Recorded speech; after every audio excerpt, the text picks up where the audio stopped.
Henry Bailey thought he'd seen everything until a 6-year-old girl in a red sweater walked into his glass-walled office, handed him a handwritten resume, and said, "I need a job."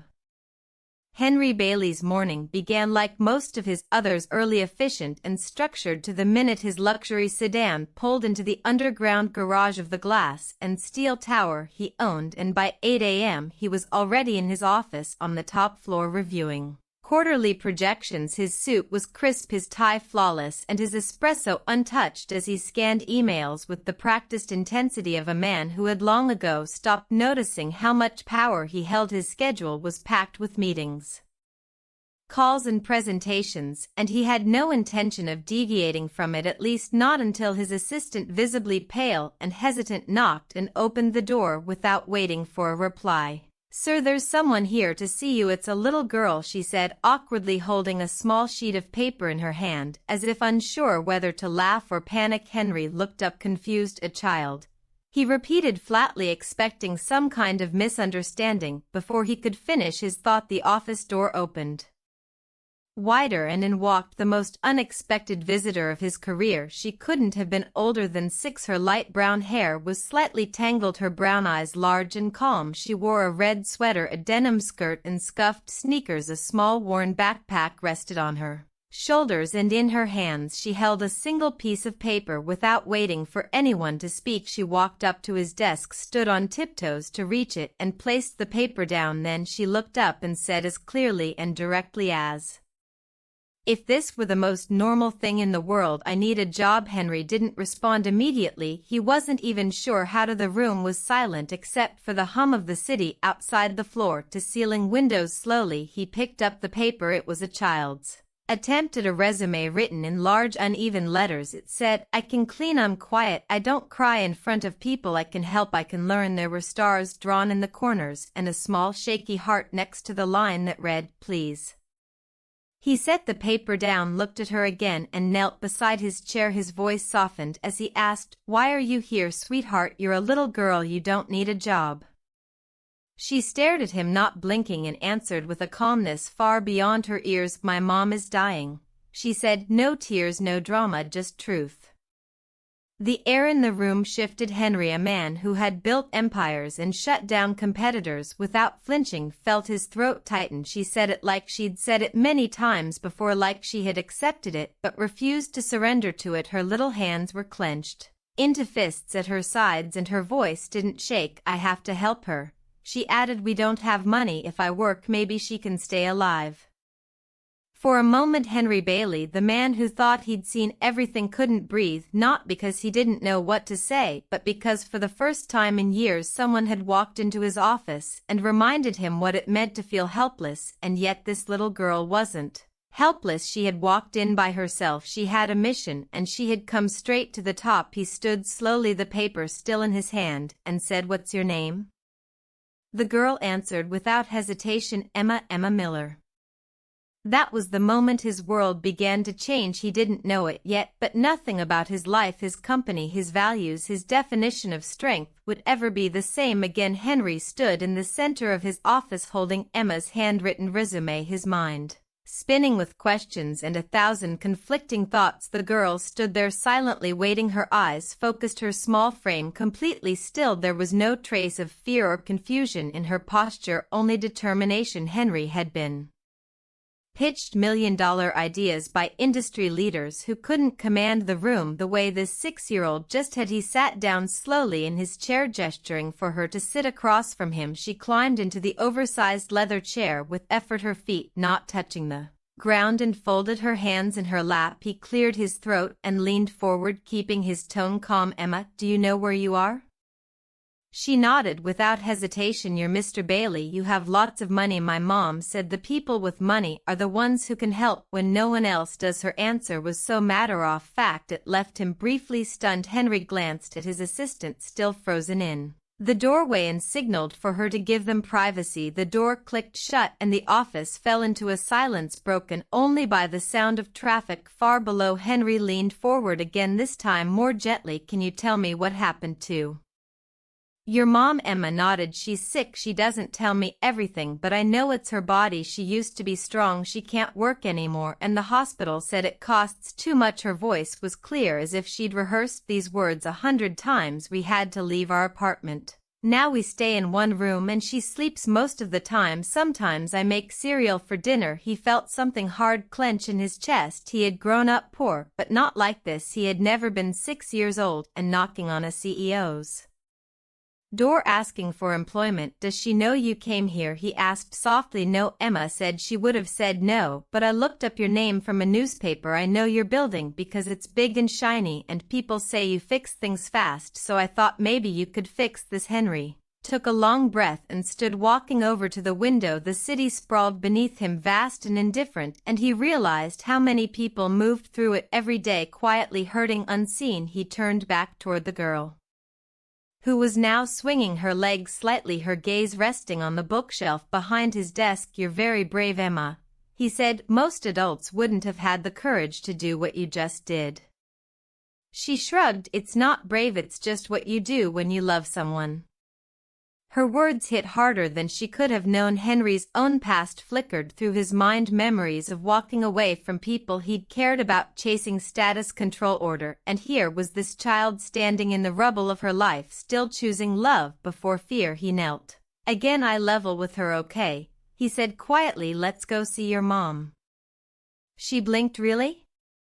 He nodded. I'm not promising everything, but I want to meet her, and I want to help if I can. She slid off the chair and adjusted the straps of her backpack. She's at Mercy Clinic, Emma said, her voice suddenly hopeful. Room 12. She sleeps a lot, but I think she'd like you. Henry smiled for the first time that day. Then let's go. And with that he took a deep breath, grabbed his coat, and walked out of his office, not to a board meeting or business lunch, but hand in hand with a 6-year-old girl who had just rewritten the most important rule of his life. Some things can't wait. The drive to Mercy Clinic felt longer than it was, not because of traffic or distance, but because of the weight of what Henry was walking into. He had spent his life surrounded by decisions measured in profit margins and performance charts, but now he was following a 6-year-old girl to meet a woman he'd never seen, driven not by strategy but by something deeper, an ache in his chest he hadn't felt in years. Emma sat in the back seat of the company car, her legs swinging beneath her, her backpack clutched tightly in her lap. She didn't speak much, only offering directions when asked, and spent most of the ride staring out the window with a quiet focus that Henry found both heartbreaking and humbling. When they pulled up in front of the modest clinic, there was nothing remarkable about it, just a gray building with faded signage and windows too small to let in proper sunlight, but to Emma it was clearly everything. She jumped out quickly, then waited beside the door until Henry joined her. As they entered the lobby, the nurse at the front desk looked up in surprise. Henry was still dressed in his tailored coat and expensive shoes, a presence that drew attention, but it was Emma who stepped forward and spoke first. Room 12, please, she said. She's my mom. The nurse hesitated, then nodded, pointing down the hallway. Henry followed Emma past worn tile floors and peeling paint, each step heavier than the last. When they reached the door, Emma paused, her small hand on the handle. She's really tired, she warned him. Sometimes she doesn't wake up when I talk to her. Henry gave a gentle nod and Emma pushed open the door. Inside, the room was dim and quiet. A woman lay in the hospital bed, pale and thin, with 4 lines trailing from her arms and a heart monitor beeping in steady rhythm. Her face was delicate, worn by exhaustion, but peaceful in its stillness. Emma walked straight to her side, placed her backpack on the chair, and reached for her mother's hand. Mom, I brought someone, she whispered. He's the man I told you about.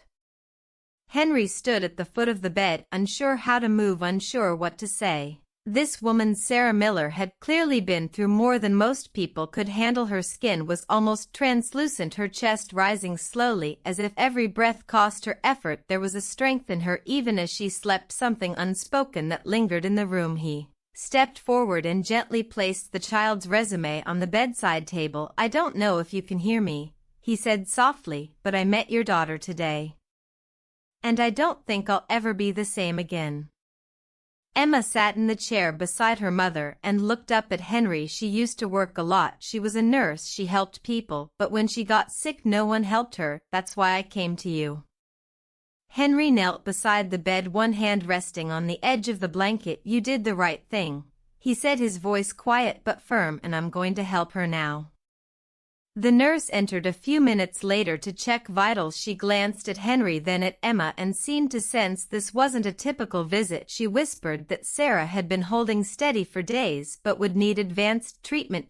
The clinic could no longer afford to continue. Henry listened carefully, asked precise questions, and when the nurse left he stepped outside to make 2 calls. The first was to his personal physician asking for a full evaluation of Sarah Miller's records and an immediate transfer to a private facility. The second was to his legal team ordering a discreet financial arrangement to cover whatever came next, no matter the cost. When he returned to the room, Emma was resting her head beside her mother's hand. Her eyes fluttered with fatigue, but she looked up when he sat next to her. Are you really going to help? She asked. Henry reached for her small hand and held it gently. Yes, Emma, I promise.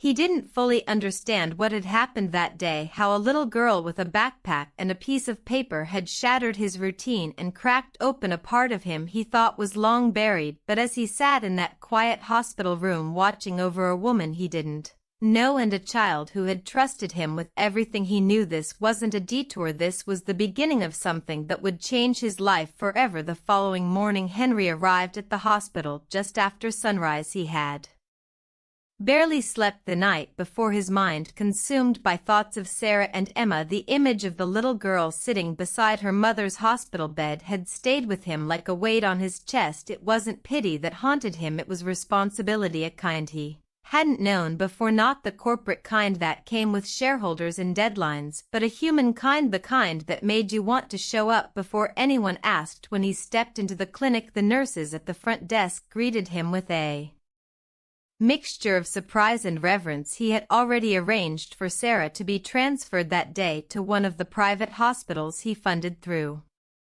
his company's foundation. Specialists had reviewed her file overnight, and a treatment plan had been drawn up with aggressive but hopeful measures. Everything was moving fast, but Henry wasn't interested in waiting around to let bureaucracy take over. He had watched too many decisions made slowly for the sake of process. This one was personal. This one would move at his pace. He walked down the now familiar hallway toward room 12, carrying a paper bag filled with breakfast fruit, a muffin, and a small cup of cocoa. Emma was already awake, curled up in the chair beside her mother, her knees pulled to her chest. She looked up when he entered and gave him a sleepy smile which, despite everything, still held the quiet power to soften him. He handed her the bag and she took it with a small nod of thanks. Sarah was still asleep, her breathing steady but shallow, the machines around her quietly tracking each movement. Henry sat beside the bed and gently updated Emma on the plan. He explained that they were going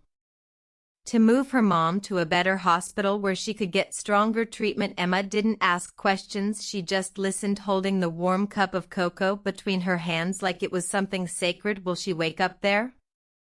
She asked after a moment. Henry didn't offer empty promises. She has a better chance now, he said, and will be there every day. The transfer happened quietly. Just before noon a private ambulance arrived and Henry insisted on riding with them. Emma sat beside him, holding her mother's hand tightly, never once letting go during the ride. Henry made a few more calls while in the back of the vehicle organizing a temporary room for Emma near the new hospital's pediatric wing and ensuring Sarah would have the best care available by the time they arrived. A medical team was waiting. The room Sarah was taken to was bright and spacious with large windows that let in warm light. Emma immediately unpacked her small backpack and placed a drawing on the bedside table, a picture of her mom, and now someone new, Henry. His name was scrolled under the figure, wearing a suit drawn with square shoulders and a smiling face. That evening, after the nurses had checked vitals and machines had been calibrated, Henry sat in the family lounge with Emma. She had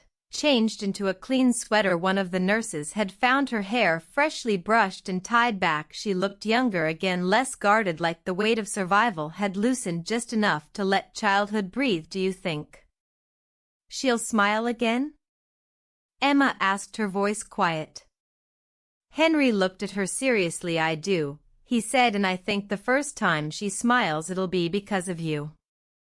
Emma didn't say anything in return, but she leaned into his side, slightly resting her head against his arm. He sat still, letting her stay there as long as she needed. No part of this felt strange to him anymore. He didn't question why he was here, why it mattered so much. Somewhere between that moment in his office and now, he had stopped viewing this as a temporary act of charity. He was invested not just in saving Sarah's life, but in giving Emma back a piece of her childhood, a piece that had been taken too soon. As night fell and Emma settled into her temporary room for the night, Henry sat in the hallway just outside Sarah's door. He didn't have a laptop open, no files, no calls, no spreadsheets, just him and the sound of monitors humming in the background. He looked through the glass, watching the rise and fall of Sarah's chest, and whispered more to himself than anyone else, "We're not done, we're just getting started."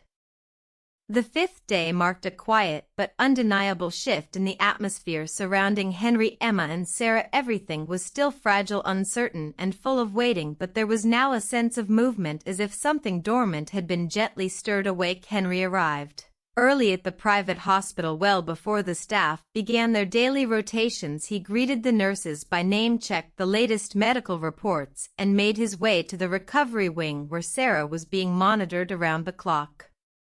Emma was already there, curled up beside her mother's bed, softly humming a tune that sounded like a lullaby. Her eyes were still sleepy, but when she saw Henry, she sat up straighter and smiled. Sarah's condition had not worsened overnight, which was more than they could have hoped, for in recent days the doctors reported slight but encouraging improvements. Her oxygen levels were stable, her blood pressure more consistent, and there were indications that her body was beginning to respond to the treatment. It was far from a recovery, but it was hope. Emma didn't ask too many questions. She listened closely to every update and repeated the words quietly under her breath, as if committing them to memory. Henry spent most of the morning in and out of meetings with specialists. He brought in a nutritionist to assess Sarah's needs. Once she was able to eat again, he spoke with a neurologist about potential complications and requested that every department handling her care send him daily updates. No matter how many calls or approvals it required, he handled each one himself. He had never micromanaged anything in his company, but this was different. This wasn't a project, this was a person, a mother, a daughter's whole world. Later that day, Henry took Emma to the hospital garden for some air. The nurses had found her a small jacket, and she skipped ahead, pausing to inspect every flower as if it might hold some kind of answer. Henry followed quietly, letting her lead. When they reached the far bench near a small fountain, she sat beside him and pulled out a folded piece of paper from her backpack. It was a drawing she'd made the night before. In it, 3 figures stood together, one with long hair, one small with a big smile, and one tall in a blue suit. She handed it to him without a word, and he looked at it for a long time before speaking. "Is that me?" he asked gently. Emma nodded. "You're part of us now," she said, "even if you don't have to be." Henry folded the drawing carefully and placed it inside his coat pocket. "I want to be," he said, "not just today, always." She didn't say anything right away, but her hand slipped into his, and that was enough. That evening, Henry stayed by Sarah's side while Emma fell asleep in the lounge nearby. He watched Sarah closely, noticing the small movements and eyelid fluttering, fingers shifting against the blanket. He remembered what Emma had said earlier about how her mom used to sing to her when she couldn't sleep, so he began to speak softly, not singing, just telling stories from his own childhood, stories he hadn't shared in decades, stories about a mother who had worked 2 jobs, about falling asleep on the floor of her office, about believing one day he'd have enough money to make everything better. But when he looked at Sarah now and thought of Emma, he realized money wasn't what had saved them. It was love and showing up, and the kind of bravery a child shouldn't have to carry, but sometimes did. By the time the monitors dimmed for the night and the room grew quiet again, Henry stayed in his chair, unmoving, watching over her. Something about the way her breathing sounded that night gave him the smallest sense that she knew he was there, that somewhere in the place between sleep and consciousness, Sarah understood that she and Emma were no longer alone. He didn't know what the next day would bring, but he Knew this much whatever happened he wouldn't walk away, he was all in now, and that changed everything. The sixth day began with a stillness that didn't feel like silence, it felt like anticipation. Henry arrived at the hospital just after sunrise carrying 2 cups of cocoa and a small paper bag filled with warm pastries. He had stopped at the same corner bakery he'd passed every day for years but never entered until this week. Now he knew the woman behind the counter by name. He knew which pastry Emma liked best. These were the kinds of details he'd once considered trivial. Now they mattered more than anything. As he entered the hospital's pediatric lounge, he found Emma sitting cross-legged on the couch, a picture book in her lap, but her eyes weren't reading, they were fixed on the window, watching the light change. She turned when she saw him and smiled, the kind of tired but real smile that made his chest tighten. He handed her the cocoa and sat beside her without speaking for a few moments.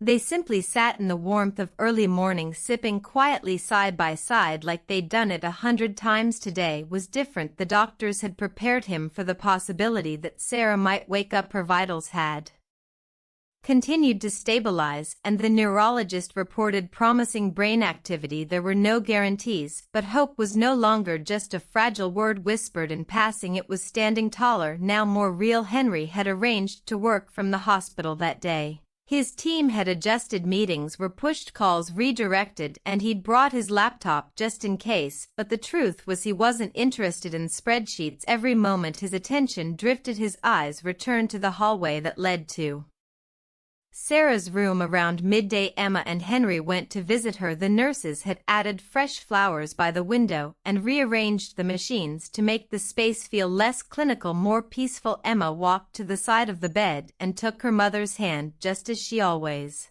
did, but today something changed. Sarah's fingers twitched in response, then her eyelids fluttered. Henry stood motionless, his breath caught, his entire body focused on what might happen next. Slowly, painfully, Sarah opened her eyes. At first her gaze was unfocused, her lips dry and unmoving, but then she blinked and turned her head ever so slightly. Her eyes landed on Emma, who was now crying softly, her fingers tightening around her mother's hand. "Mom," she whispered, barely audible. "It's me, I'm here."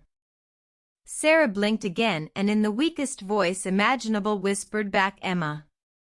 The sound of her name seemed to fill the room like sunlight. Henry had never heard anything more fragile or more powerful. The nurse rushed in, followed by a doctor, and for a few minutes the room filled with movement and clinical chatter, but Henry barely noticed. He stood at the edge of it, all his heart pounding, his eyes never leaving Sarah's. When the medical checks were done and the monitors calmed, Sarah looked at Henry for the first time. Her eyes, though clouded with exhaustion, carried recognition. Not from memory but from presence. She had felt him there. She knew without asking that he had stayed, that her daughter had not been alone. She tried to speak again, but her throat caught. Henry moved closer, gently taking her other hand. "Don't rush," he said. "We're not going anywhere." Emma climbed onto the side of the bed, laying her head near her mother's shoulder, careful not to disturb the wires. Sarah reached for her, her fingers brushing gently against her hair. That evening, after the excitement of the day settled, Henry sat with Emma outside in the hospital's garden courtyard. The air was cool, the sky deepening into shades of pink and gold. Emma leaned against him, wrapped in the jacket he bought her earlier that week. She said, "My name," she whispered. "That means she's still mine." Henry looked at her and nodded. "She was never gone," he said. "She was just finding her way back." Emma tilted her head to look up at him. "You helped her," she said. "You helped us."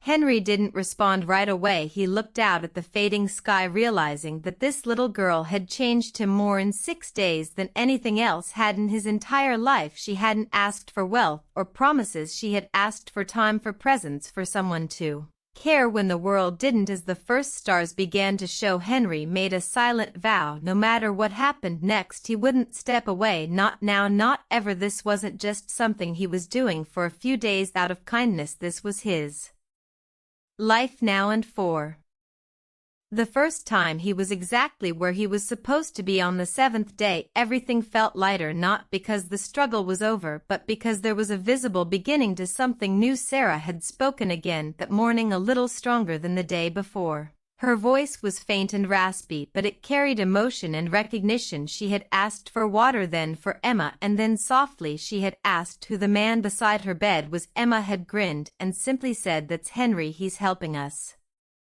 Sarah's gaze had shifted to him, and though her face was tired, her eyes were clear. Henry had introduced himself again, more gently this time, not as a businessman, but simply as someone who had been trying to do the right thing. The doctors were cautiously optimistic. Sarah's progress was steady and her body was responding well to the new treatment plan. She still had a long road ahead, but the danger of not waking up was behind her now. Emma barely left her mother's side, only stepping away when Henry coaxed her outside to eat or rest. She seemed to trust that her place in that room was safe again, that no one was going to take her away. Henry, too, had become a fixture in that hospital wing. He was no longer treated like a visitor, but like a part of the family. That afternoon, a social worker named Mara arrived for a follow-up. She had met Henry briefly when he'd first arranged Sarah's transfer, but had returned now to discuss next steps. They met in the small family room across from Sarah's unit.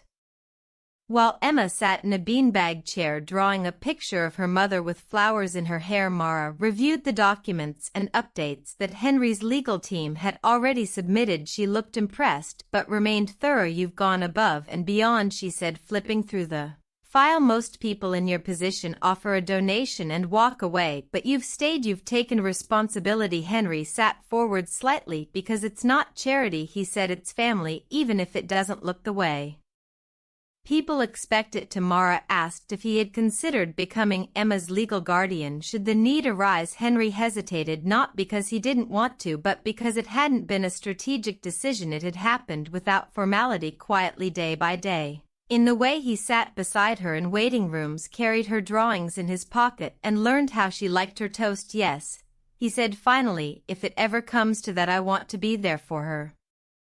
Later, Henry and Emma walked back into Sarah's room, and Sarah was awake again, her hands slowly moving across the blanket in search of her daughter. Emma climbed up beside her and showed her the drawing. "You have flowers now," she said, "because you're getting better." Sarah smiled weakly, her eyes shimmering with gratitude. Then she turned to Henry. "I know I didn't ask for help," she said softly, "but thank you for giving it anyway." Henry sat down beside the bed and looked at her, not like a man with power, not like a rescuer, but like someone who had needed this connection just as much. "Your daughter walked into my life and reminded me what matters," he said. "I should be thanking you." That evening the three of them shared a quiet meal together, hospital food warmed in the lounge microwave and eaten from paper trays, but to Emma it felt like a feast. She told jokes and made her mother laugh, and Henry listened as if every word was a gift. The nurse on duty watched them with a smile, remarking later that it had been a long time since she'd seen so much life in that room. When it was time for Emma to sleep, Henry tucked her into the little fold-out bed beside Sarah's as he sat nearby. Emma looked up at him with sleepy eyes. "Do you think everything will stay like this?" she asked. Henry didn't lie. "It won't always be easy," he said, "but I'll be here. We'll get through it together." She reached for his hand and whispered, "I'm glad I came to your office." Henry squeezed her hand gently. "So am I," he said. "You changed everything." And as the hospital quieted for the night, Henry remained at their side, no longer a visitor, no longer a man living behind glass and wealth, but someone deeply rooted in a new life, one built not on titles or transactions but on trust, love, and the unexpected courage of a little girl with a backpack and a hope too big to carry alone. The 8th day felt like the start of something neither of them had dared to believe in at the beginning. The hospital, once cold and sterile in Henry's mind, now held warmth in the quiet moments. It was in the way Emma ran down the hallway with her drawing tucked under her arm, in the way Sarah's voice grew just a little stronger with each passing hour, and in the way Henry no longer checked his phone every 10 minutes, but instead waited for Emma's stories like they were the most important meetings he could attend. That morning Sarah sat up in her hospital bed on her own. For the first time her cheeks had a faint blush of color and her eyes were clearer than they had been in over a week. Emma was practically glowing as she fed her mom spoonfuls of warm oatmeal and told her about everything that had happened while she'd been asleep. She spoke about the garden, the cocoa, and how Henry helped her buy new markers. She even shared the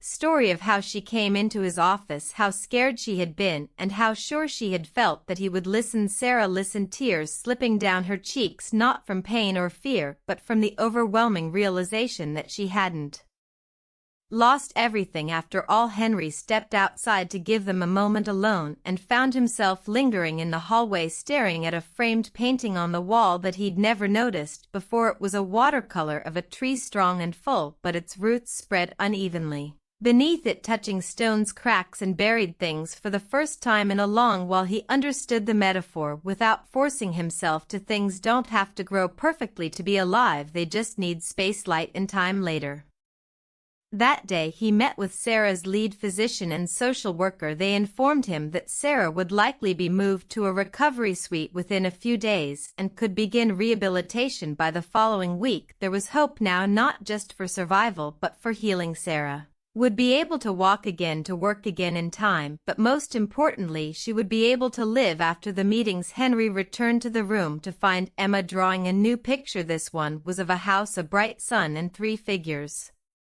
standing outside: a woman, a man in a suit, and a girl with a ponytail holding both their hands. He sat down beside her and asked, "Where's this?" She smiled and said, "Our home, when we're all together." He swallowed the tightness in his throat and told her softly, "Then let's make that real." By early evening he had already taken steps to prepare an apartment for them in one of his buildings near the city's botanical gardens. It was temporary until Sarah was strong enough to decide what came next, but it was warm and open with plenty of space for Emma's art and books, and even a small desk Henry had ordered for her after seeing her scribble on hospital trays that night before he left. Sarah reached for his hand. Her voice was quiet but steady. "You changed our lives," she said. He looked at her, humbled and deeply moved. "You changed mine first," he replied. "Emma walked into my office and reminded me of everything I forgot how to be." When he kissed Emma goodnight and turned to leave, she ran after him and hugged him tightly around the waist. "You'll come back tomorrow, right?" she asked. He knelt down, held her close, and whispered, "I'm not going anywhere." As he stepped out into the cool night air, the city lights blinking across the skyline, Henry realized something profound. The man who had once built his world on deals and deadlines now had something far more valuable. A little girl had walked into his life and changed its trajectory with 5 words, "I need a job, please," and in answering her plea he had found the only position that ever truly mattered: being someone who stayed, being someone who chose love over comfort, people over power, and purpose over pride. He had finally come home. The ending of this story resonates deeply because it doesn't rely on grand gestures or dramatic miracles. It's quiet, personal, and earned through small human moments. What makes it so powerful is the transformation that takes place not just in Henry but in the way we as readers come to understand what truly matters. A man who once measured success in numbers and control discovers that real meaning comes from showing up, staying, and choosing people over power. Emma's bravery isn't sensationalized, it's honest, driven by love and necessity, and Sarah's strength, even in her silence, holds everything together. The beauty of this ending is that it doesn't pretend everything will be perfect, but it promises that no one will face what comes next alone. That message, that love is an action, a decision, a commitment, is timeless to me. This is not just a story about saving someone else, it's a story about being saved by the very act of caring, and in a world often ruled by distance and distraction, that reminder is both shocking and quietly profound.